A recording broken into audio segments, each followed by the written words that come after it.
The grand ballroom of Ashbury Estate fell deathly silent, the music stuttering to a halt as hundreds of pairs of eyes fixed on the Duke and the maid.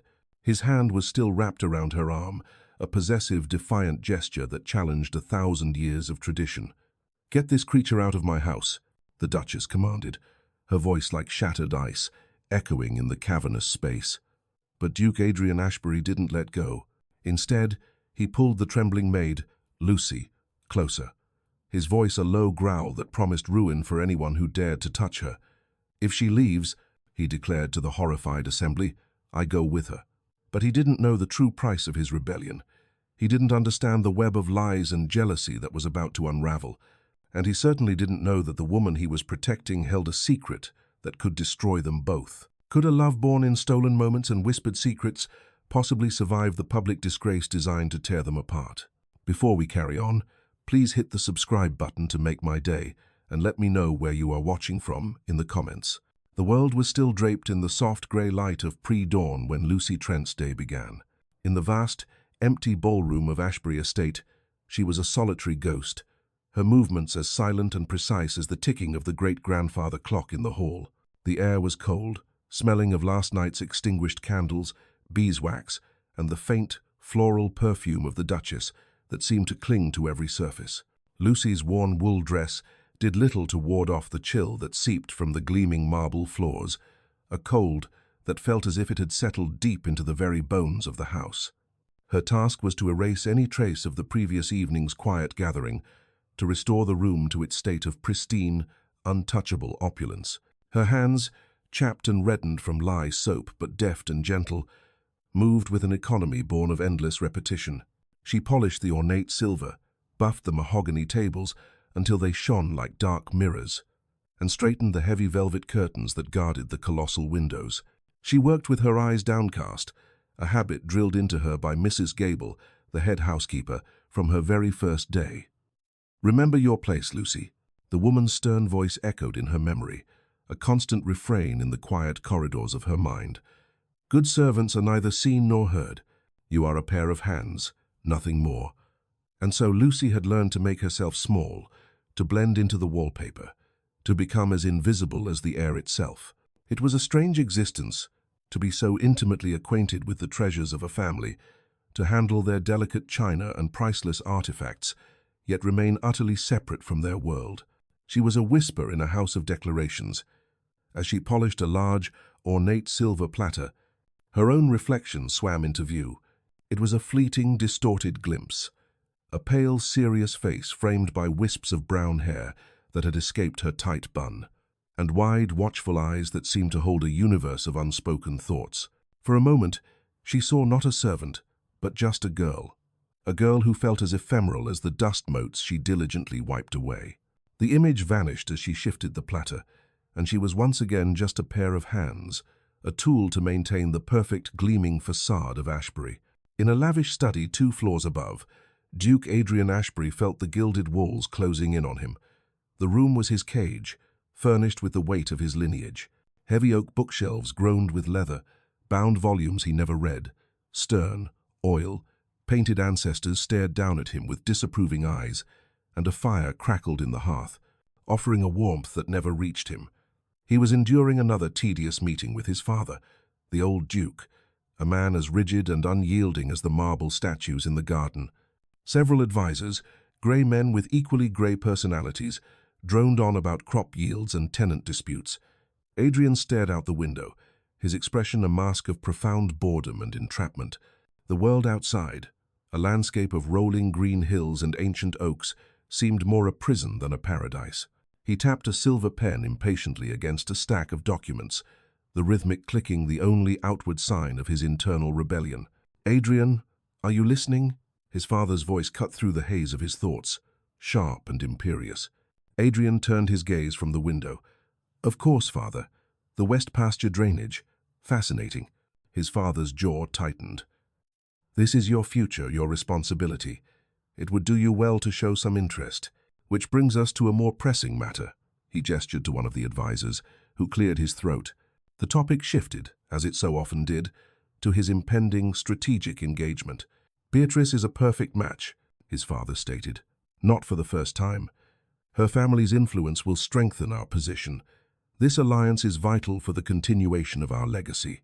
Adrian felt a familiar wave of suffocation. Lady Beatrice was indeed socially impeccable. She was beautiful, cultured, and as cold and polished as the ballroom floor. The thought of being shackled to her for a lifetime, a union of finance and influence rather than affection, was a sentence he could barely comprehend. "My duty is to this family, Adrian, not to your fleeting moods," his father concluded, his voice leaving no room for argument. Adrian said nothing, merely inclining his head in a gesture of hollow acquiescence. His duty. The word was a brand on his soul. He was not a man, he was a title, a collection of obligations and expectations, a puppet whose strings were pulled by the dead hands of his ancestors. Later that night, the great house was submerged in a profound silence, a quiet so deep it seemed to have a weight of its own. Lucy was tasked with one final chore. Mrs. Gable, suffering from a headache, had sent her to the library to retrieve a book of herbal remedies. "And be quick and quiet about it," the housekeeper had warned, her voice tight with pain. "His Grace, the young Duke, sometimes reads late. Do not disturb him." Lucy hurried along the darkened corridors, her soft shoes making no sound on the thick carpets. She believed the library to be empty, a vast cavern of shadows and sleeping books.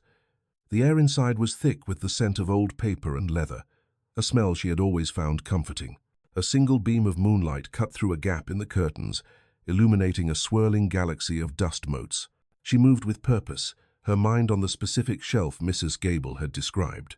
She knew the layout of this room as well as any other, a map etched in her mind through years of silent dusting and polishing. Believing she was completely alone, she turned a corner between two towering shelves too quickly, her focus entirely on her task. She collided with something solid, something warm and unyielding. A startled gasp escaped her lips as a stack of heavy, leather-bound books went crashing to the floor. The sound was an explosion in the stillness, a sacrilege against the sacred quiet of the night. "Your Grace," Lucy stammered, her heart leaping into her throat as she realized her mistake. Duke Adrian Ashbury stood before her, his face emerging from the shadows, his expression one of surprise rather than anger. "Forgive me, I am so sorry, I didn't see." Her words tumbled out in a panicked rush as she dropped to her knees, her hands fumbling to gather the scattered volumes. "It's quite all right," Adrian said, his voice lower and softer than she had ever heard it. He knelt beside her, his presence suddenly overwhelming in the confined space. The scent of him, a clean, masculine fragrance of sandalwood and night air, filled her senses. Their hands brushed as they both reached for the same book. An unexpected jolt, a spark of pure, unadulterated electricity, shot up Lucy's arm. It was a sensation so alien and powerful that she froze, her fingers still hovering over his. He stopped too. In the dim, ethereal moonlight, he looked at her, truly looked at her, for the very first time. He saw past the drab uniform and the servant's deferential posture. He saw the startled, expressive eyes, the color of warm honey, wide with a mixture of fear and something else he couldn't name. He saw the delicate curve of her cheek and the soft fullness of her lips, slightly parted in shock. In that instant, she ceased to be a part of the house's machinery. She became a woman, real and vibrant and utterly captivating. An impulse, sudden, reckless, and entirely foreign to his disciplined existence, seized him. It was a feeling of pure, unthinking desire, a rebellion against the boredom, the duty, the suffocating weight of his life. Before his conscious mind could register the madness of the act, he leaned in. He closed the small distance between them and pressed his lips to hers. The kiss was brief, a shocking, searing moment that shattered the world for both of them. It was nothing like the chaste, calculated pecks he had exchanged with women of his class. It was warm and soft, and tasted of innocence and unspoken dreams. For Lucy, the world simply stopped. The touch of his lips was a brand, a fire that spread through her veins, obliterating every thought, every fear, every rule she had ever known. Her heart hammered against her ribs, a frantic drumbeat in the sudden, deafening silence of her mind. He pulled back almost immediately, his eyes wide with a dawning horror at his own actions. He looked stunned, as if he couldn't comprehend what he had just done. The spell was broken. Lucy was left frozen, kneeling on the cold floor amidst the fallen books, her entire being vibrating with the aftershock of the kiss. The air crackled with the forbidden energy of their shared transgression. "Forgive me," Adrian breathed, his voice low and hoarse, barely a whisper in the cavernous room. I don't know what came over me." He stood abruptly, casting a long, distorted shadow in the moonlight. He stared at her for another heartbeat, his expression a maelstrom of confusion and a new, dangerous curiosity, before turning and vanishing into the deeper shadows of the library, leaving Lucy alone with the echo of his touch and the terrifying, exhilarating chaos he had just unleashed upon her quiet, ordered world. The day after the kiss was a torment of memory and newfound awareness. For Adrian, the world had shifted on its axis. The familiar routines of his life, the morning ride, the review of estate accounts, the stilted breakfast with his parents, all passed in a blur. His mind was elsewhere, trapped in the moonlit library, replaying the shocking, electrifying moment his lips had met hers. It was an act of madness, a catastrophic breach of every code he was bound to uphold, yet he felt no regret. Instead, he was consumed by a desperate, gnawing need to see her again. He found himself scanning the servants as they moved through the great house, his eyes searching for a glimpse of brown hair and a slender frame. Before, they had been a faceless, uniformed army, a part of the architecture. Now, one of them had a face, a name he didn't even know, and eyes the color of warm honey. He saw her twice that morning. The first time, she was crossing the great hall, carrying a heavy bucket, her head bowed, the very picture of the invisible maid she was trained to be. But she was no longer invisible to him. He noticed the slight tremor in her hands, the weary set of her shoulders, the way she seemed to shrink into herself to avoid notice. A pang of something sharp and protective went through him. The second time, he saw her in the library, the scene of his transgression. She was dusting the very shelves where they had collided, her movements hesitant, her gaze darting nervously towards the spot where they had knelt. As she worked, her eyes lingered for a moment on a thick volume about botany, its pages filled with detailed illustrations of wildflowers. The glance was brief, almost imperceptible, but Adrian saw it. He saw the flicker of longing in her expression before she caught herself, her professional mask snapping back into place. He knew then what he had to do. Waiting until the library was empty, he went to his desk. His hand, usually so steady, trembled slightly as he tore a small sheet from his personal stationery. Dipping his pen in the inkwell, he hesitated. What could he possibly say?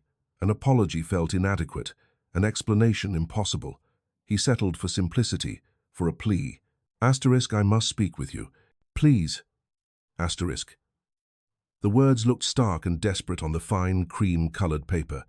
He added the location, a place of forgotten privacy, a place from his boyhood explorations.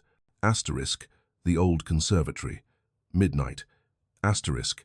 He folded the note into a tiny, tight square. Returning to the shelves, he found the botany book she had looked at.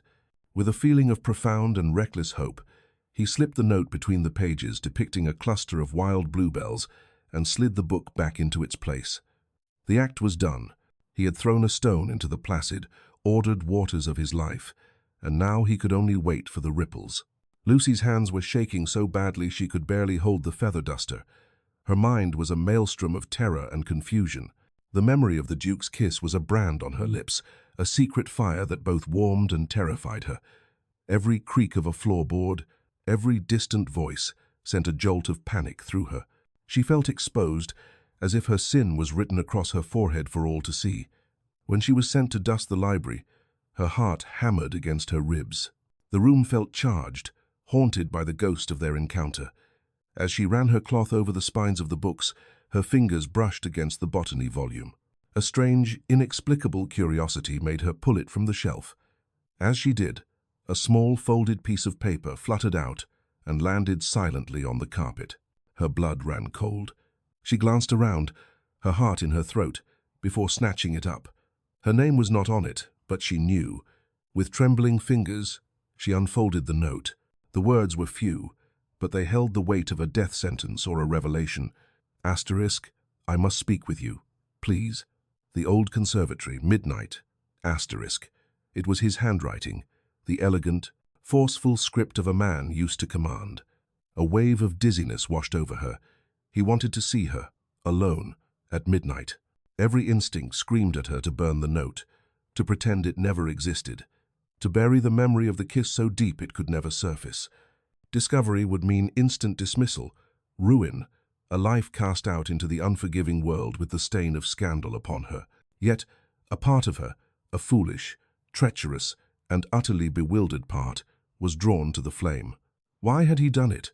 What did he want now? The questions echoed in the terrified silence of her mind. All evening, she was a ghost of herself, performing her duties on pure instinct, her thoughts a tangled mess of fear and a strange, burgeoning curiosity. When the house finally fell into its deep nocturnal slumber, Lucy found herself standing before the small wooden door that led out of the servants' quarters and into the gardens. She was terrified, but the terror of not knowing, of living with the unanswered question of that kiss, was somehow worse. Taking a deep, shuddering breath, she slipped out into the cold night air. The old conservatory stood at the far edge of the gardens, a skeletal silhouette against the moonlit sky. It had been abandoned for years, a forgotten relic of a previous generation's passions. Grimy glass panes, some of them cracked, were webbed with ivy. Inside, nature had begun to reclaim its territory. Lucy pushed open the creaking door and stepped into a different world. The air was damp and smelled of rich earth, decaying leaves, and the faint, sweet perfume of overgrown jasmine. Moonlight filtered through the dirty glass, painting everything in ethereal strokes of silver and shadow.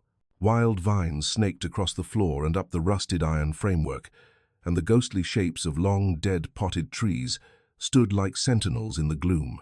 He was there, standing by a large, empty stone basin where a fountain had once played. He turned as she entered, his face pale and anxious in the spectral light. "You came," he breathed, his voice filled with a relief so profound it startled her. The awkwardness between them was a palpable thing. He was a duke, and she was a maid. The chasm between their worlds seemed wider and deeper than ever in this strange, secret place. "Your Grace," she began, her voice a frightened whisper, "we cannot do this. If we are discovered, my life will be over." "Then we will not be discovered," he said, taking a hesitant step closer. He stopped, seeming to sense her fear. "I am sorry for what happened in the library. It was unforgivable. I was not myself." "Why did you do it?" The question escaped her before she could stop it, a raw plea for understanding. He looked away, towards the tangled silhouettes of the plants. "I don't have an answer that would make sense," he admitted, his voice low. "For a moment I felt free, and I wanted to... I don't know. I just knew I had to see you again, to apologize properly, to know your name." "It's Lucy," she whispered, her eyes fixed on the floor. "Lucy," he repeated, as if tasting the name. "Please, when we are here, call me Adrian. For the first time in my life, I feel like I am more than just a title when I am with you." That first meeting led to another, and then another. The abandoned conservatory became their sanctuary, a hidden world where the rigid rules of the house outside ceased to exist. Over several secret nights, huddled together for warmth in the damp chill of the glass house, they began to talk. The initial awkwardness slowly melted away, replaced by a tentative, fragile intimacy. He spoke of the crushing weight of his future, of the suffocating expectations that had defined his entire existence. He told her about Lady Beatrice, about a marriage that was a contract, not a union of hearts. He confessed the profound loneliness of his gilded cage, a loneliness she, in her own way, understood completely. In turn, Lucy, emboldened by his vulnerability and the strange magic of their hidden world, began to open up. She spoke of her life before Ashbury, of a childhood that was simple but happy, cut short by the loss of her parents. She shared her simple, heartfelt dreams, dreams that seemed impossibly grand to her but achingly modest to him. "I've always imagined having a small patch of earth," she confessed one night, her voice soft in the darkness, "just to grow flowers. Something that is mine, something I can tend to and watch grow." He listened, captivated. In her quiet strength and her simple desires, he found an authenticity that was entirely absent from his own world of artifice and ambition. The power imbalance that had so defined their first encounters began to dissolve in the shared intimacy of their whispered secrets. He was no longer just the Duke, and she was no longer just the maid. They were Adrian and Lucy, two people finding a fragile connection in the shadows. He began to change in small ways. He showed up late to a formal dinner with Lady Beatrice's family, his mind still lingering on a conversation with Lucy from the night before, earning him a sharp reprimand from his father. He was becoming reckless, prioritizing the vibrant, real world he was building with Lucy over the stifling, predictable one he was born into. But their secret was a candle flame in a hurricane, beautiful and bright, but terrifyingly fragile. The immense risk they were taking was a constant, unspoken presence in their meetings. One night, the danger became terrifyingly real. After leaving Adrian in the conservatory, Lucy was slipping back towards the servants' quarters, her heart still glowing with the warmth of their conversation. As she moved down the long, dark service corridor, she heard the faint jangle of keys and the soft, measured tread of footsteps approaching. Her blood turned to ice. It was Mrs. Gable. A late night inspection. There was nowhere to run, nowhere to hide. On pure instinct, Lucy wrenched open the door to a small linen closet and squeezed inside, pulling the door shut just as the housekeeper rounded the corner. She held her breath, pressing herself back against the rough shelves, the clean, starchy scent of folded linens filling her nostrils. Her heart pounded so loudly she was certain Mrs. Gable must hear it. The footsteps slowed, then stopped, directly outside the closet door. Lucy squeezed her eyes shut, praying for invisibility, for the floor to swallow her whole. She could hear the housekeeper's soft breathing, the rustle of her stiff dress. An eternity seemed to pass. Then, with a soft sigh, the footsteps moved on, the jangling of the keys slowly fading down the corridor. Lucy remained frozen in the darkness for a long time, her body trembling uncontrollably. The near discovery had shattered the magical illusion of their secret world, replacing it with the cold, hard reality of their situation. The thrill of their clandestine meetings was now inextricably bound with the paralyzing fear of being caught. As she finally crept back to her small, cold bed, Lucy was left with a single, terrifying thought. Their stolen moments of happiness were living on borrowed time, and the price of discovery would be more than she could bear to pay. The fear that had taken root in Lucy's heart after her near discovery by Mrs. Gable did not subside. It became her constant companion, a cold knot in her stomach that tightened with every passing day. Yet, her fear was matched in intensity by the magnetic pull of her clandestine meetings with Adrian. In the decaying grandeur of the conservatory, they had built a world of their own, a fragile bubble of intimacy that felt more real than the stone walls of the estate. Adrian, sensing her heightened anxiety, became even more tender, his actions a gentle reassurance against the terror that haunted her. He wanted to give her something, a tangible piece of their secret world that she could hold on to, a symbol of his devotion that existed outside the stolen moments in the moonlight. One night, as they sat on a cold stone bench, their shoulders touching, he pressed a small, velvet-wrapped object into her hand. "I wanted you to have this," he said, his voice a low murmur that was barely audible above the whisper of the wind outside. Lucy unwrapped it carefully. Lying in her palm was a silver locket. It was not a grand, jewel-encrusted piece like the ones worn by the Duchess or Lady Beatrice, but a simple, elegant oval, polished to a soft gleam, hanging from a delicate chain. It was exquisitely made, its simplicity speaking of a quiet, refined taste that was far too fine for a maid. "Adrian, I can't," she whispered, her eyes wide with a mixture of awe and alarm. "It's beautiful, but if anyone were to see it—" "They won't," he insisted gently. "You can wear it beneath your dress. It will be our secret." He took it from her, his fingers warm against her cold skin. Turning her around, he moved the collar of her drab uniform aside. The cool weight of the silver against her skin sent a shiver through her as he fastened the clasp at the nape of her neck. It was a moment of profound intimacy, more so than any kiss they had shared. His fingers lingered for a second on her skin, a silent promise in the shadows of the garden. "Now," he whispered, his lips close to her ear, "you carry a piece of me with you, always." Lucy touched the locket, which was now hidden beneath the rough fabric of her dress. It felt like a secret heartbeat against her own, a constant, dangerous, and wonderfully precious reminder of the man who was risking everything for her. The locket became her talisman. In the long, grueling hours of her workday, when she felt most invisible and alone, she would press her hand to her chest, feeling the cool, solid shape of it beneath the cloth. It was a source of reassurance, a secret strength, but it was also a source of constant, gnawing anxiety. It was a piece of evidence, a single damning object that could unravel their entire world. And it did not remain a secret for long. A few weeks later, during a formal dinner, Lucy was helping to serve the main course.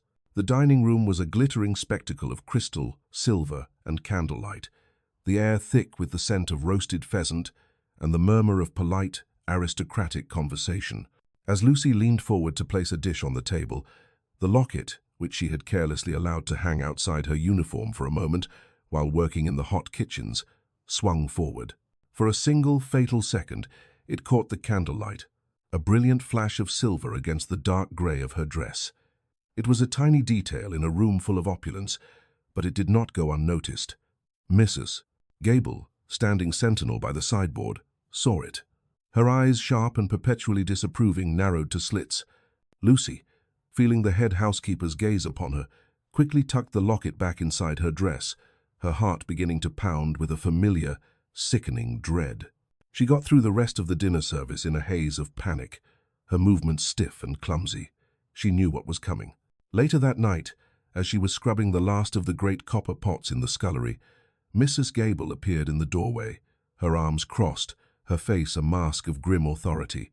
"A word, Lucy," she said, her voice devoid of any warmth. She led Lucy into her small, austere office and closed the door. The room was silent, save for the ticking of a small clock on the mantelpiece. "That was a very fine piece you were wearing tonight, Mrs." Gable began, her eyes boring into Lucy. "For a girl of your means, your family must have been quite wealthy before falling on hard times, is that it?" The question was laced with a heavy, biting sarcasm. Lucy's mind raced. She was a poor liar, her honest nature making deceit a foreign language. It was my mother's," she stammered, the lie feeling clumsy and false on her tongue. "A family heirloom." Mrs. Gable let out a short, humorless laugh. "An heirloom? How convenient. I have been in service for 30 years, my girl. I know the look of quality, and I know the look of a liar." She took a step closer, her voice dropping to a menacing whisper. "You are playing a very dangerous game. I don't know where you got that locket, but I have my suspicions, and I warn you, for your own good, end it now. The higher you fly, the harder you will fall, and a girl like you has a very, very long way to fall indeed." She dismissed Lucy with a flick of her hand, but her words hung in the air, a chilling prophecy of doom. Lucy fled back to the safety of her small room, her hand clutching the locket, which now felt less like a treasure and more like a millstone around her neck. Mrs. Gable was not the only one whose suspicions were aroused. Lady Beatrice, Adrian's intended, was no fool. She had felt the shift in him for months. He was distant, distracted, his polite indifference replaced by a veiled restlessness she couldn't penetrate. He fulfilled his duties to her, attending dinners and social calls, but his mind was clearly elsewhere.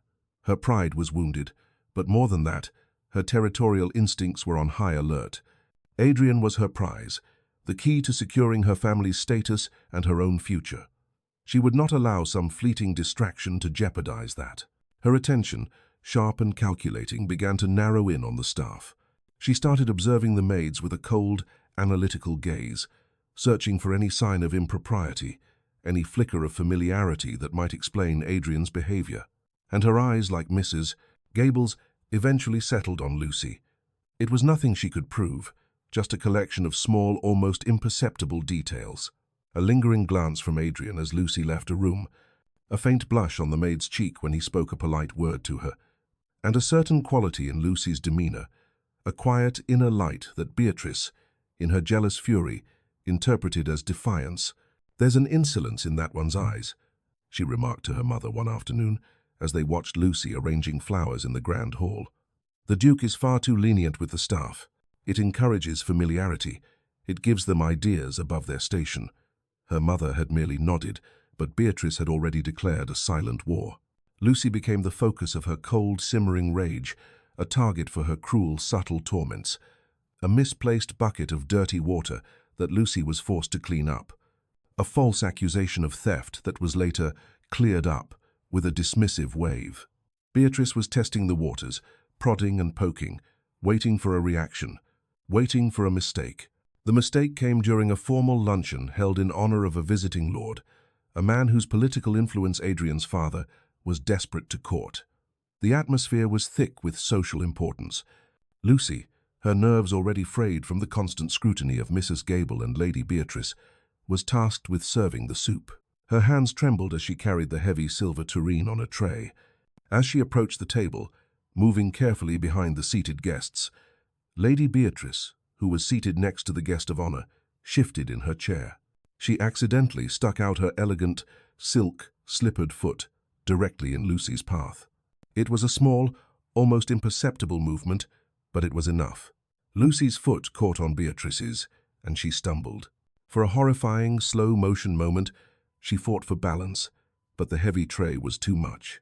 It tilted, and a wave of hot, creamy asparagus soup cascaded downwards, splashing all over the expensive waistcoat and breeches of the visiting lord. A collective gasp went through the room. The lord sputtered in shock and outrage, jumping to his feet.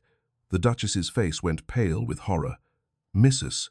Gable, standing by the wall, looked as if she might faint from sheer mortification. But Adrian saw none of it. His world narrowed to a single point of focus: Lucy.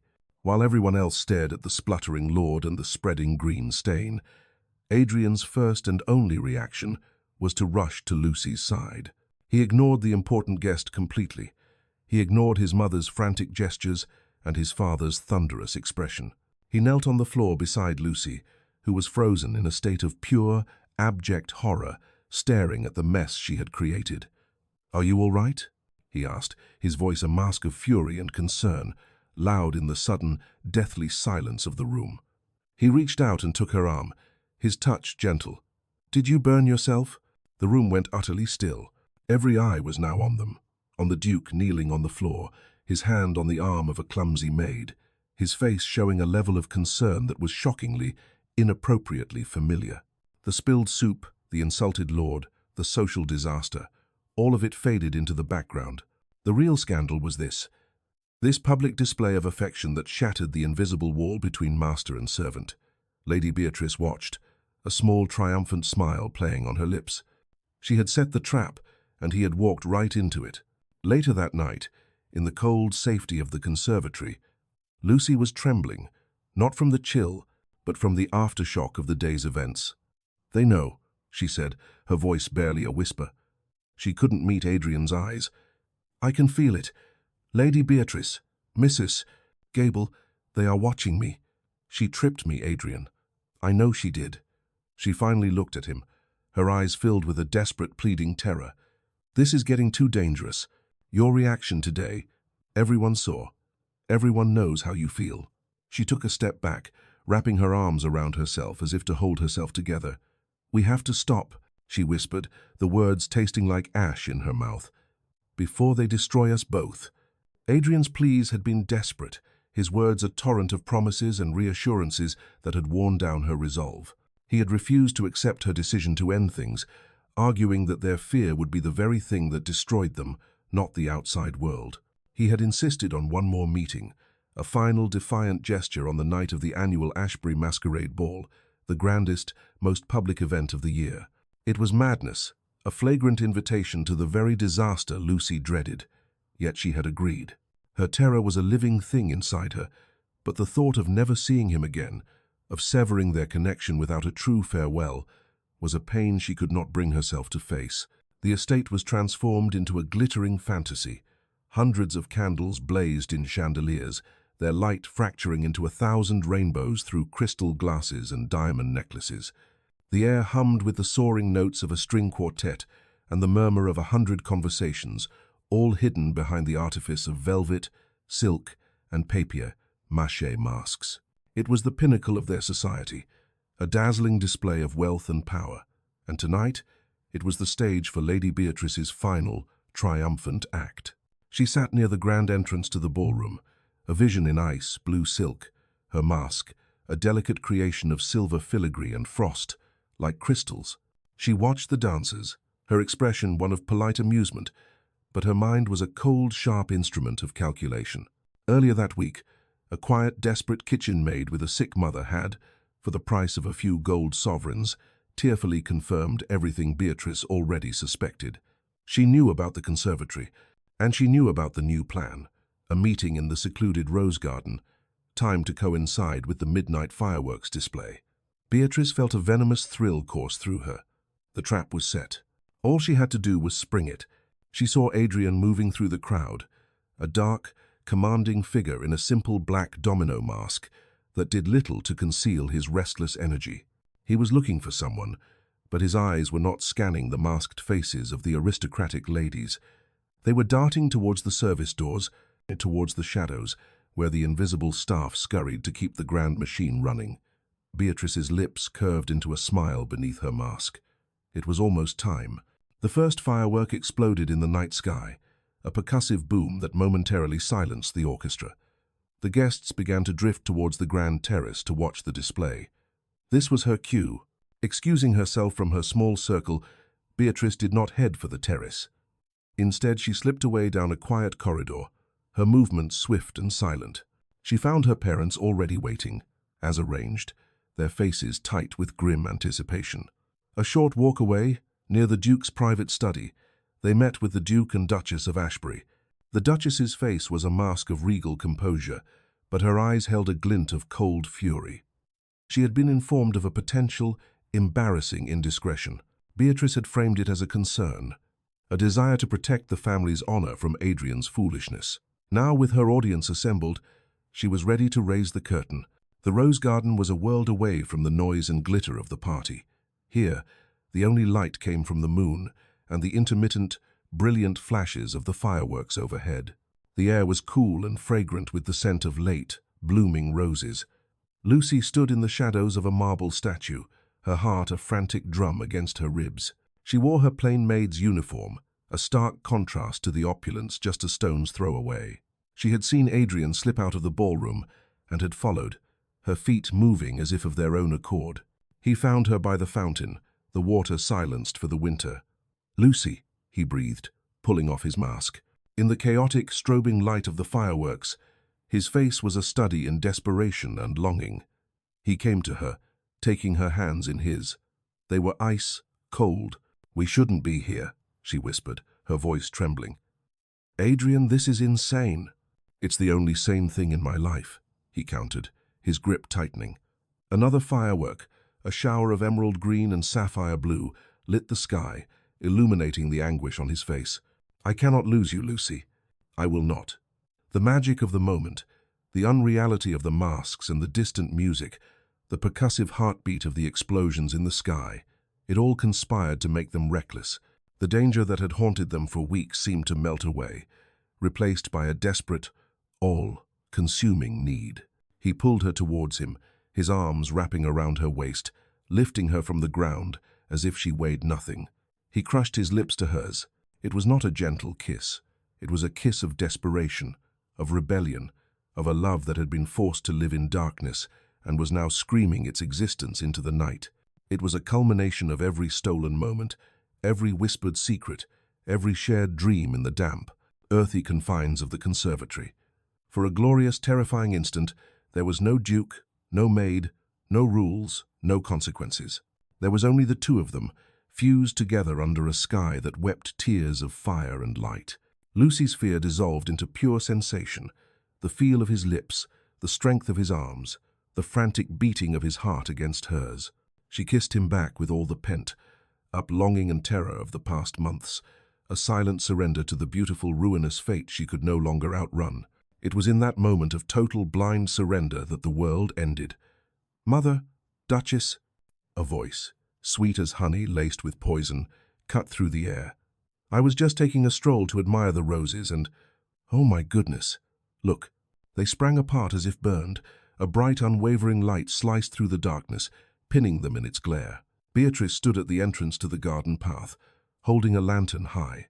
Its golden light illuminated them completely, caught in their shocking, undeniable embrace. And behind her, emerging from the shadows, was the audience she had so carefully assembled, her own parents, their faces masks of horrified indignation, and far worse, the Duke and Duchess of Ashbury. The Duchess's face was no longer composed. It was a canvas of pure, unadulterated fury, her mouth a thin white line of rage. The old Duke stood beside her, his expression one of utter disbelief and profound, crushing shame. A collective gasp rippled through the small, powerful contingent. In the sudden silence between firework explosions, the sound was as loud as a scream. The magic of the garden shattered, the beauty of the moment twisting into something ugly, sordid, and unforgivably public. The Duchess was the first to recover, her shock solidifying into a terrifying, icy calm. Her eyes were fixed on Lucy, not as a person, but as a stain, a piece of filth that had contaminated her perfect world. Her voice, when she spoke, was not loud, but it trembled with a rage so profound it seemed to shake the very air. "You have shamed this family," she hissed, each word a venomous dart. "You have shamed your name. You have brought your gutter filth into my home." She turned her head slightly, her gaze falling upon two burly estate guards who had followed the procession at a discreet distance. "Guards," she commanded, her voice like the crack of a whip, "get this creature out of my house." The guards, their faces impassive, moved forward. Lucy was frozen, her mind a white void of terror. This was it, the nightmare from which she could not wake. But before they could reach her, Adrian moved. He stepped directly in front of Lucy, shielding her with his body. He was no longer the bored, restless aristocrat. He was a lion, his face a mask of pure volcanic rage, his eyes blazing with a dangerous fire. "Touch her," he growled, his voice low and menacing, a sound that promised ruin. "And you answer to me." The guards hesitated, caught between the authority of the Duchess and the fury of her son. The Duchess's face contorted with disbelief. "Adrian, step aside this instant." "No," he said, his voice ringing with absolute finality. He glanced back at Lucy, his expression softening for a fraction of a second before hardening again as he faced his mother. He raised his voice, ensuring everyone in the horrified assembly could hear his proclamation, his final, irrevocable act of rebellion. "If she leaves," he declared, his words a gauntlet thrown at the feet of his entire world, "I go with her." "Have you lost your mind?" His father, the Duke, finally exploded, striding forward and grabbing Adrian's arm. "You are destroying everything, our name, our position, your future, for a common serving girl." Adrian shook off his father's hand with contemptuous ease. "What is our name but a cage? What is my future but a sentence you wrote for me?" He shot back, his defiance absolute. "This is the only thing that has ever been real."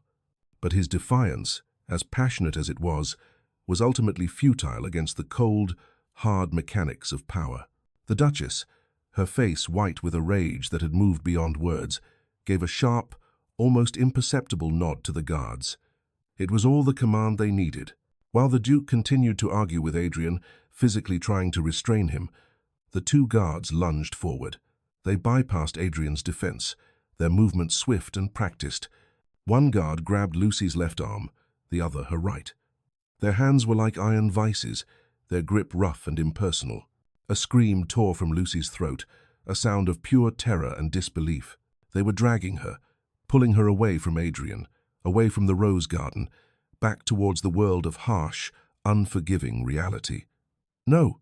Adrian roared, his voice cracking with desperation and rage.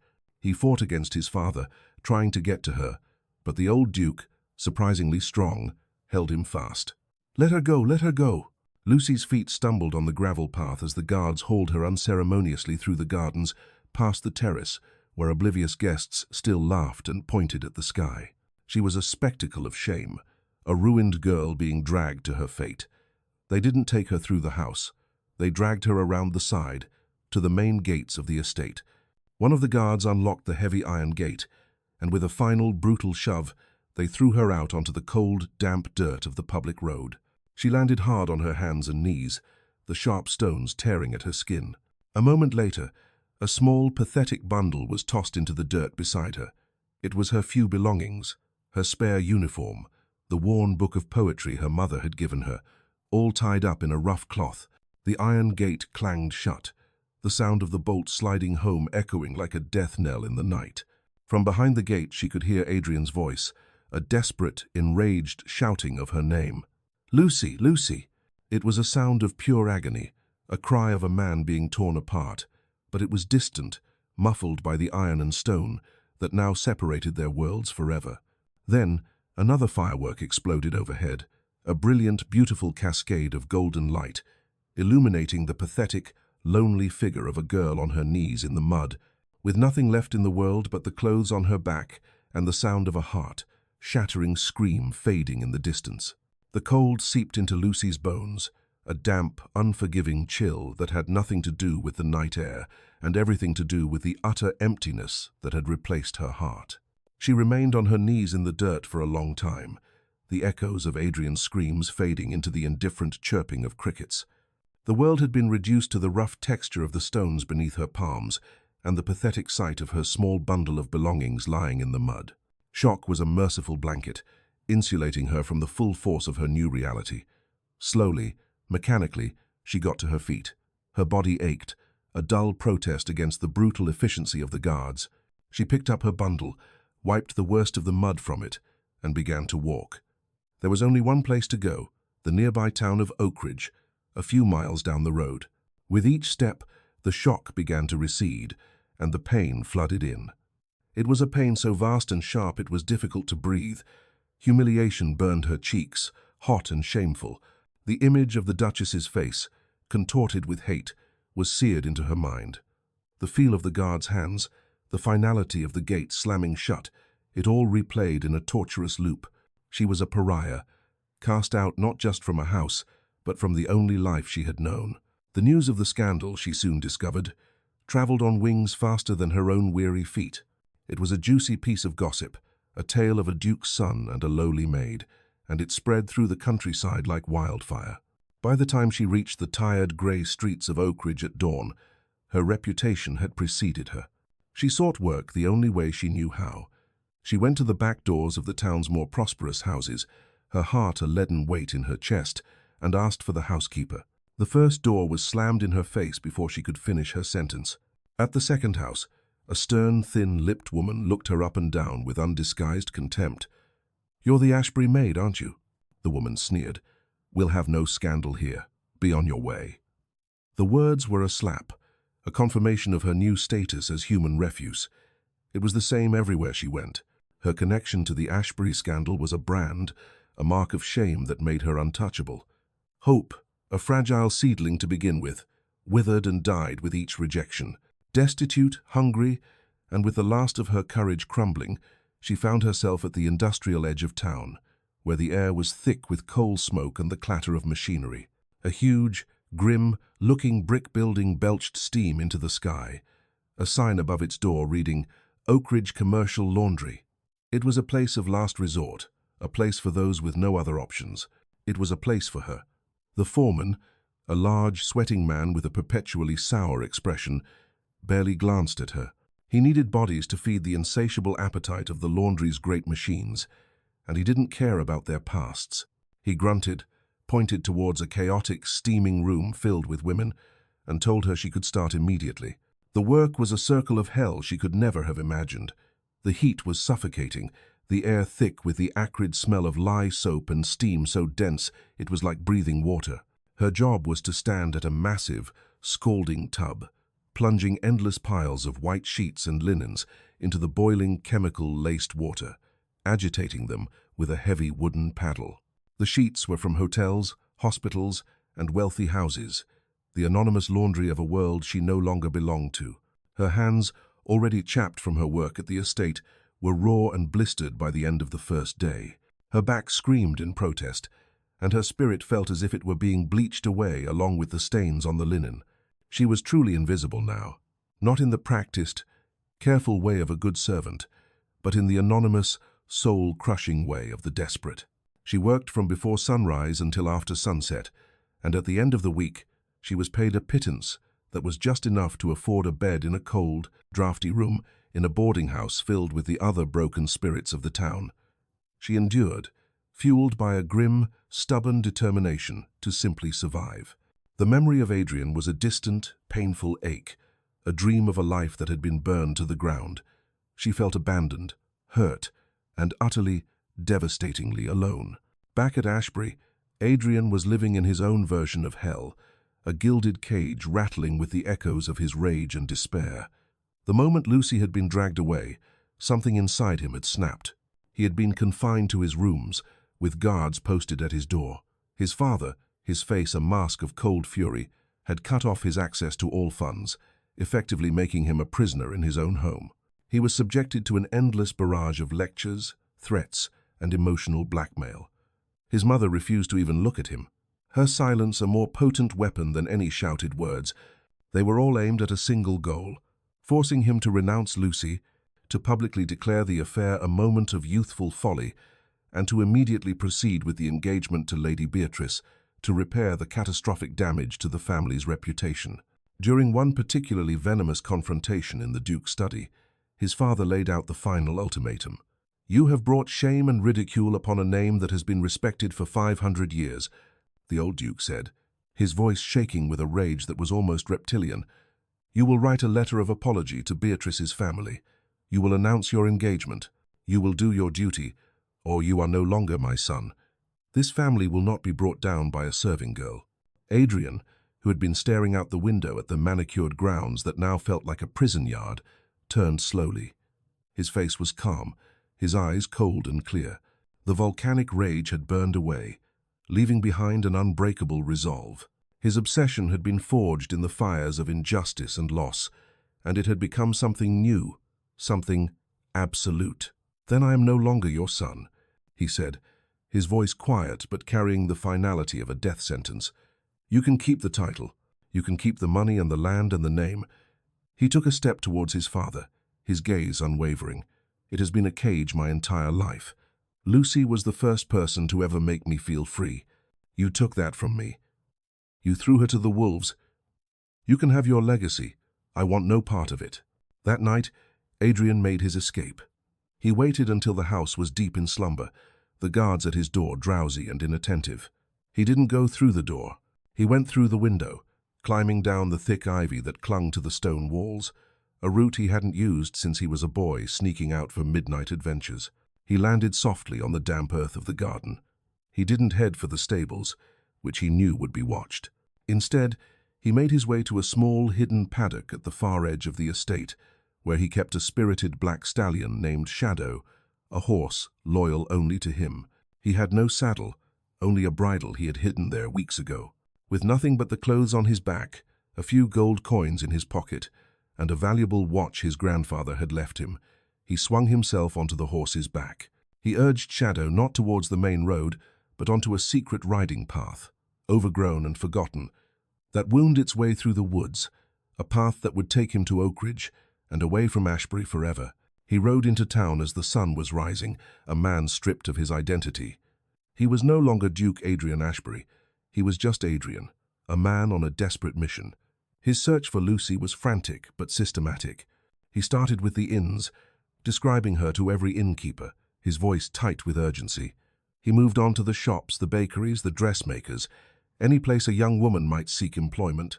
With each negative response, a knot of fear tightened in his gut. What if she had left town? What if something had happened to her?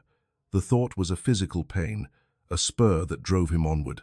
He was haunted by the image of her being thrown from the gates, by the sound of her scream. The guilt was a poison in his veins. This was his fault. His recklessness, his defiance, had brought this ruin upon her. After 2 days of relentless soul-crushing searching, he was beginning to lose hope. He had exhausted nearly every possibility. As he stood on a bleak street corner, the smell of coal smoke thick in the air, his gaze fell upon the grim brick building of the commercial laundry. A cold dread washed over him.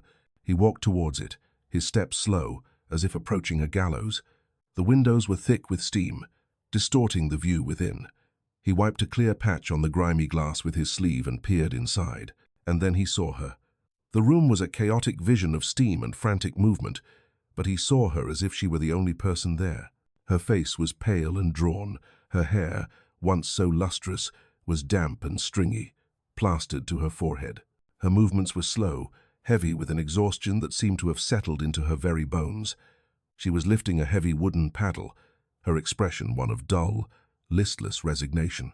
The sight of her, so broken and weary, shattered what was left of his heart. This vibrant, intelligent woman who dreamed of flower gardens was trapped in this industrial nightmare because of him. He didn't hesitate. He pushed open the heavy door and stepped into the suffocating heat and noise. The other women barely glanced at him, their faces blank with fatigue. He walked towards her, his boots echoing on the wet stone floor. "Lucy," he called out, his voice cracking, breaking with the weight of his guilt and relief. She stopped, the paddle held motionless in the steaming water. She looked up, her eyes slowly focusing on him as if trying to make sense of an apparition. Her expression was a heartbreaking mixture of utter disbelief, deep residual pain, and a flicker of the old fear he knew so well. It was not the joyful reunion he had fantasized about during his desperate search.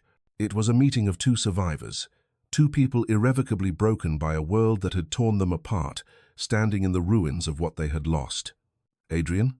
she whispered, her voice hoarse, the name a ghost on her lips. "Lucy," he said again, taking another step closer, his hands outstretched as if to prove he was real. "Thank God. I've been looking everywhere for you." Tears welled in his eyes, tears of shame and sorrow. "I am so sorry," he choked out, the words a raw, inadequate plea for a forgiveness he did not deserve. "I am so sorry for what they did to you." Adrian led her away from the suffocating heat and noise of the laundry, his hand a steady, protective presence on the small of her back. He didn't speak much, as if he understood that words were useless against the trauma she had endured. He simply guided her through the winding streets of Oak Ridge until they came to a stop before a tall, narrow building with a bakery on the ground floor. The warm, comforting smell of baking bread, of yeast and sugar and life, wafted out to meet them, a stark contrast to the chemical stench that clung to their clothes. He led her up a narrow, creaking staircase to a set of rooms on the second floor. He unlocked the door and pushed it open, revealing not a palace, but a haven. The rooms were small, clean, and humbly furnished with a sturdy wooden table, 2 chairs, and a bed piled with fresh linens. Sunlight streamed through a large window that overlooked the bustling street below. It was the most beautiful place Lucy had ever seen. He gently sat her down on the edge of the bed and knelt before her. Without a word, he took her hands in his. They were a painful sight, red, raw, and blistered, the skin broken in several places. His expression was one of profound sorrow. He left for a moment and returned with a basin of warm water and a jar of soothing salve he must have purchased on his frantic search. He carefully, tenderly, began to clean her wounds. He worked in silence, his touch as gentle as a prayer. Lucy watched him, a storm of emotions warring within her, the pain of her ordeal, the shock of his return, the sheer overwhelming relief of his presence. As he gently wrapped her hands in clean bandages, the dam of her composure finally broke. A single tear traced a path down her grimy cheek, then another, until she was weeping silently, her shoulders shaking with the force of her pent-up grief. Adrian finished his task, then simply sat on the floor before her, his head bowed, and let her cry. He didn't try to comfort her with empty platitudes. He simply bore witness to her pain, his presence a silent apology, a steadfast anchor in the storm. In the days that followed, he tended to her with a devotion that was both heartbreaking and healing. He brought her food from the bakery below, coaxing her to eat. He read to her from a book of poems he had bought, his voice a low, steady murmur that soothed the frayed edges of her nerves. He proved his commitment not with grand declarations, but with the quiet, constant language of action. Yet, as Lucy's physical strength returned, her emotional defenses remained firmly in place. She was wary, distant, her eyes holding a haunted, watchful quality. She was terrified to let herself believe this was real. She had been cast out once, and the terror of being abandoned again was a wall around her heart. She was afraid that this was just another chapter in a story that would end with him leaving her, that he would eventually grow tired of this life of poverty and return to the world of wealth and privilege that was his birthright. The breaking point came one evening, a week after her rescue. They were sitting at the small table, the room filled with the soft glow of a single lamp. Adrian was telling her of his plans, of how he might find work using his knowledge of languages. His voice full of a hopeful energy she could not bring herself to share. She couldn't bear it any longer. The fear was a poison she had to draw out. How can I know you won't grow tired of this? She asked, her voice trembling, the words spilling out in a rush. Of being poor? Of this little room? When this game is over, what happens to me? Do you leave me here when you finally go back to your real life? Adrian looked stunned, his hopeful expression crumbling. He reached across the table for her hand, but she pulled back. Lucy, this is not a game, he said, his voice thick with an emotion she couldn't decipher. Isn't it? She challenged, her own voice rising with a hysterical edge. You are a duke. You were born to a life of unimaginable luxury. I was born to serve it. This, she gestured around the small, clean room. This is a novelty for you. For me, it is a palace, but I know it is a prison of poverty to you.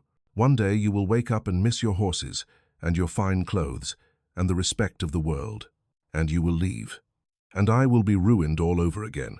He stood up, his chair scraping against the wooden floor. He came around the table and knelt before her, just as he had on that first day. He took her bandaged hands in his grip firm, refusing to let her pull away this time. He looked directly into her eyes, his own gaze burning with a fierce, unwavering intensity. Listen to me, he said, his voice low and urgent. There is no after, there is no going back, there is only this, us. He took a deep breath, his heart bare in his eyes. That life, the title, the estate, it was a cage, a beautiful gilded cage, but a cage nonetheless. I have given it all up. I have formally renounced my name and my inheritance. I did it before I even knew if I would find you. I have nothing left of that world, Lucy. Nothing but the memory of the pain it caused both of us. This, he squeezed her hands gently, is the only thing that has ever been real to me. This is my real life. With you. He laid his heart bare, explaining that he had no intention of ever leaving, that he had chosen this, chosen her, with every fiber of his being. Lucy stared at him, searching his face for any sign of deceit, any flicker of doubt. She saw only a raw, aching sincerity, a love so profound it stole her breath. The wall around her heart, built of fear and betrayal, began to crumble. She finally allowed herself to believe. A few weeks later, Adrian knew there was one final thread to his old life that he had to sever. He sold the one valuable object he had left, a heavy gold pocket watch that had belonged to his grandfather. It was a painful sacrifice, a final link to a past that held both good and bad memories, but it was necessary. He used the money to hire a horse and to buy a respectable, if simple, suit of clothes. He was going back to Ashbury, one last time. He wasn't going to beg or to plead. He was going to issue a declaration of independence. He arrived at the estate in the late afternoon, timing his visit for the dinner hour. He was not announced. He simply walked through the front doors, his presence causing the footman to stare in stunned silence. He strode unannounced into the formal dining room. The scene was just as he had left it, a tableau of cold, glittering opulence. His father and mother were at the table, along with Lady Beatrice and her parents. Their conversation stuttered to a halt, their faces a mixture of shock, anger, and disbelief. "Adrian," his father growled, rising halfway from his chair. "What is the meaning of this?" Adrian ignored him, his calm, cool gaze sweeping over the assembled party before finally settling on Lady Beatrice. She looked at him with a mixture of fury and triumph, believing he had come crawling back. "I have come to make a final clarification," Adrian said, his voice calm and carrying to every corner of the silent room. "I am no longer your son, nor the heir to this estate. I formally renounce all claims to the Ashbury name, title and fortune, now and forever." The Duchess gasped, her hand flying to her throat. The Duke's face turned a dangerous shade of purple. "You are a fool," he spat. "Perhaps," Adrian conceded with a slight nod, "but I am a free fool." He then turned his full attention to Beatrice, whose triumphant expression had been replaced by one of confusion. He gave her a small, knowing smile, a smile that did not reach his eyes. "I also wanted to wish you well, Lady Beatrice," he said, his voice dropping slightly, becoming more intimate, more menacing. "I do hope your correspondence with the Count finds you well. Italy is so beautiful, I hear. It would be a shame if such private letters, especially to a married man, were to be misplaced and end up in the hands of a London gossip columnist." The color drained from Beatrice's face. Her eyes widened in pure, unadulterated terror. She understood the threat perfectly. He had neutralized her. With that single subtle blow, he had ensured that she and her powerful family would never trouble him or Lucy again. He had learned to be ruthless, not for power or for wealth, but for love. Without another word, he turned his back on their stunned, silent faces and walked out of the house, out of the life that had almost destroyed him, and never looked back. The final scene of their story did not take place in a grand ballroom or a moonlit garden, but in a small, sunlit room above a bakery. Several months had passed.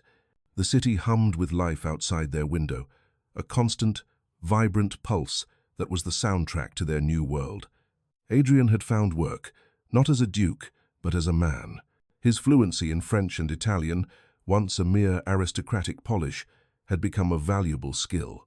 He worked as a translator for a shipping merchant and tutored the sons of wealthy tradesmen. It was honest work, and he came home each evening tired but satisfied. Lucy, in turn, had found her own quiet joy. The wide windowsill of their main room was now home to a collection of wooden boxes, all overflowing with a riot of colorful flowers.